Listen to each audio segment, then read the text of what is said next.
اچھا, اس سب کے اندر میں آپ کو یہ بتا دوں کہ اس ساری کی ساری سچویشن میں میاں نواز شریف صاحب نے ایک اور سٹیٹمنٹ داغ دی ہے. یہ وہی ہیں جو پہلے کہتے تھے باجوہ اور فیض حمید کا احتساب ہوگا, پھر کہتے تھے کہ جی اسحاق ڈار نے کہا کہ ہم نے اپنا معاملہ اللہ پر چھوڑ دیا ہے, اور اب یہ کیا کہہ رہے ہیں, مسلم لیگ نون کے قائد اور سابق وزیر اعظم نے کہا ہے کہ ان کے ساتھ جو ہوا سو ہوا, لیکن سزا پاکستان کو ملی اور وہ انتقام نہیں چاہتے, لیکن حساب تو لینا بنتا ہے, کیونکہ حساب نہ لیا گیا تو ملک کے ساتھ کھیل بند نہیں ہوگا. اب یہ کس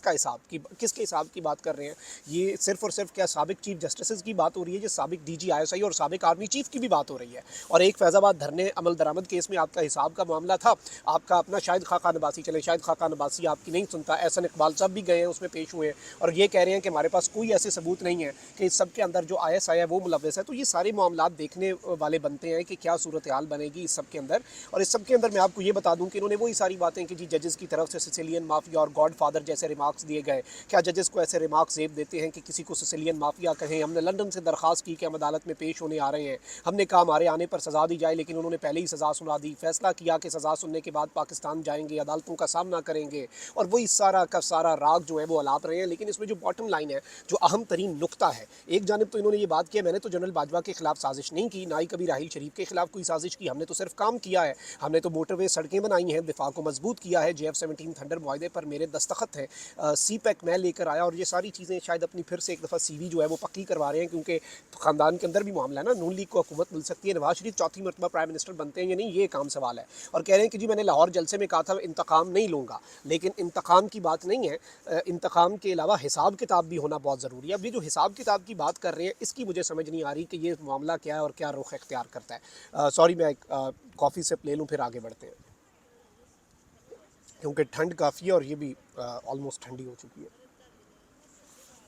معذرت. اچھا ناظرین کرام, اب ذرا آپ کے سامنے رکھتے ہیں پاکستان کی جو میں نے آپ کو بتایا نا کہ سیاست پہ انا للہ و انا الیہ راجعون ہمیں پڑھ لینی چاہیے. تو پاکستان کی جو سیاست ہے اس میں ایک نیا گند ہوا ہے آج, اور یہ گند میں اس کے اوپر پورا انالیسز اس کا کرتا ہوں, آپ کے سامنے رکھتا ہوں, آپ کی خدمت میں پورا کیس جو ہے وہ سمجھانے کی کوشش کرتا ہوں. ناظرین کرام, اس وقت جو سچویشن ہے نا, آپ نے وہ سچویشن سمجھنی ہے. اس وقت ہر ممکن کوشش کر دی گئی, عمران خان کے خلاف کیا کچھ نہیں لانچ ہوا, عائشہ گل علیہ کو بھول جائیں, ریحام خان کو بھول جائیں, آپ ابھی ریسنٹ جو ایلیگیشنز ہیں وہ ایک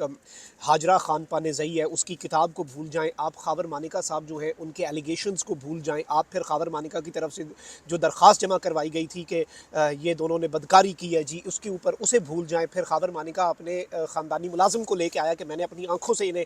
اس عجیب و غریب حالت میں دیکھا ہے, تو جج نے کہا دوسرا گواہ لے کے آئے, انہوں نے کہا میں خود گواہ ہوں. خاور مانیکا باغیرت آدمی, اتنا باغیرت میں کہہ رہا ہوں, اتنا غیرت مند آدمی کہ خود دیکھتا رہا اور اب جا کے ضمیر جاگا, تو وہ کہتے ہیں کہ میں بھی گواہ ہوں اس ساری چیزوں کا, یہ جو انہوں نے آپس میں یہ جو کر رہے ہوتے تھے. تو اس پر جج نے کہا کہ آپ تو درخواست گزاریں, ایک اور بندہ لے کے آئیں. اب جی غالباً کہہ رہے ہیں کہ خاور مانیکا کا بھائی بھی یہ سب دیکھتا تھا, تو پتہ نہیں یہ کوئی وہاں پہ شو چلاتے تھے یا کیا کرتے ہیں, مطلب خدا کا خوف کریں نا یہ چیزیں اس طرح سے. اور خاور مانیکا کی ایسی کون سی مجبوری ہو سکتی ہے؟ وہی بات ہے کہ طائر لاہوتی اس رزق سے بہت اچھی جس رزق سے آتی ہو پرواز میں کوتاہی. تو ایسی اور وہ کہتے ہیں کہ جان کا جو صدقہ ہوتا ہے نا وہ مال ہوتا ہے, جان کا صدقہ مال. ہمیں تو ہمارے بڑوں نے یہی بتایا ہے کہ جان کا صدقہ مال اور عزت کا صدقہ جان ہوتی ہے. تو یہ چیزیں شاید وہ بھول چکے ہیں یا کیا ہے, یہ اس حد تک جا چکی ہیں. لیکن اب معاملہ جو ہے وہ بڑا خراب ہے, اور معاملہ جو ہے وہ اچھا خاصا اب اس حد تک پہنچ چکا ہے کہ ایک بچہ ہے, اور یہ بچہ ہے ناظرین کرام ابو بکر خان. اس بچے کی ایک ویڈیو بڑی وائرل ہوئی تھی, عمران خان صاحب جو ہیں ان کے ساتھ اس بچے کی ایک ویڈیو وائرل ہوئی تھی, اور یہ بچہ بڑا وائرل ہوا اس کے بعد, اور اس بچے نے خان صاحب سے ملاقات کی, پھر یہ بچہ روتا رہا. آپ اس کی بلکہ ویڈیو جو ہے وہ اپنی سکرینز کے اوپر دیکھ سکتے ہیں, اور اس بچے کا یہ جذبات تھے اور وہ روتا رہا, اور خان صاحب اسے کہتے رہے it was a very cute moment. اور اب اس بچے کو لانچ کر دیا گیا, مطلب اس حد تک چیزیں لا دی گئی ہیں. اور اس بچے کے حوالے سے اب مجھے یہ بھی نہیں کنفرم ہو رہا کہ even if it is a true account, اب یہ ایک اکاؤنٹ ہے ابو بکر خان PTI کے نام سے, اور اس اکاؤنٹ کے اوپر بلو ٹک لگا ہوا ہے. لیکن آج کل آپ کو پتہ ہے کہ ٹویٹر کے اوپر بلو ٹک ہمارا تو جس دور میں تھا اس ٹائم پہ تھا کوئی کرائٹیریا, اب تو پیڈ ہے آئی گیس. اور اس سب کے اندر میں آپ کو یہ بتا دوں, کہتے ہیں کہ جی میں ابو بکر خان نے پاکستان تحریک انصاف کیوں چھوڑی.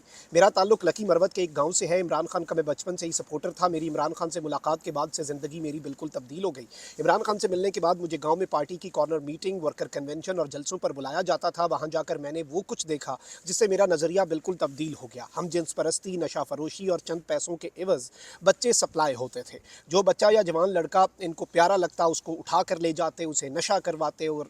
پارٹی کارکن جو ہیں وہ اجتماعی زیادتی کرتے, اور جو بولنے کی کوشش کرتا اسے اپنی بدماشی سے چپ کروا دیتے. اور اس سب کے اندر لکھا گیا ہے کہ ریحام خان اور حاجرہ پانیزئی کی کتابوں میں ان سب چیزوں کا ذکر ہے. پارٹی کے کارکن عمران خان کے نقش قدم پر چلتے ہوئے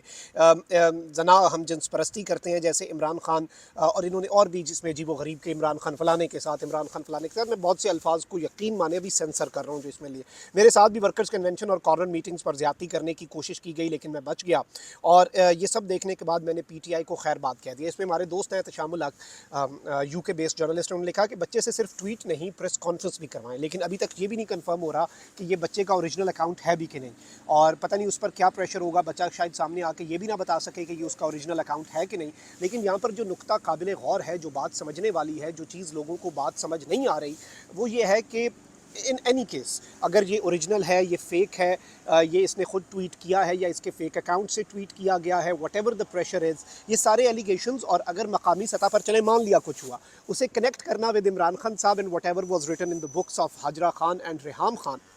اینڈ سینگ کہ یہ سب عمران خان کے پیروکار ہیں. یہ ایک معصوم بچہ ہے اور بچے کے ایک جذبات تھے, اور اس چیز کو اس طرح کے ایجنڈاز کے لیے یوز کرنا, I have all the sympathies for this young boy. اللہ تعالیٰ اس کی حفاظت کرے, اس کی پوری زندگی پڑی ہے اور اسے اس ساری گند سے دور ہی رہے وہ بچہ, اور جو بھی ہے. لیکن اس کے اندر جو پولیٹیکل, میں جس نقطے پہ بات کرنا چاہ رہا ہوں وہ مختلف ہے. وہ ہے کہ اس حد تک آپ کو گرنا پڑ گیا, اس حد تک اب معاملہ آ گیا ہے, اور اگر گل ایتھے تک آ گئی ہے تو پھر صلح کر لو, پھر آپ کو صلح کر لینی چاہیے, پھر ہتھیار ویسے ہی ڈال دینے چاہیے کہ اگر بات یہاں تک آ گئی ہے. یہی میں کہوں گا, اور انا للہ و انا الیہ راجعون نہیں پڑھ سکتے ہمارے ملک کی سیاست پہ, جو کہ اتنی گندی ہو چکی ہے کہ ایک بچے کو بھی یوز کیا جا رہا ہے, اور اس کے نام کو یوز کیا جا رہا ہے, اس بیچارے بچے کی آئیڈینٹی کو یوز کیا جا رہا ہے, اور اس کے ایک بڑے پیور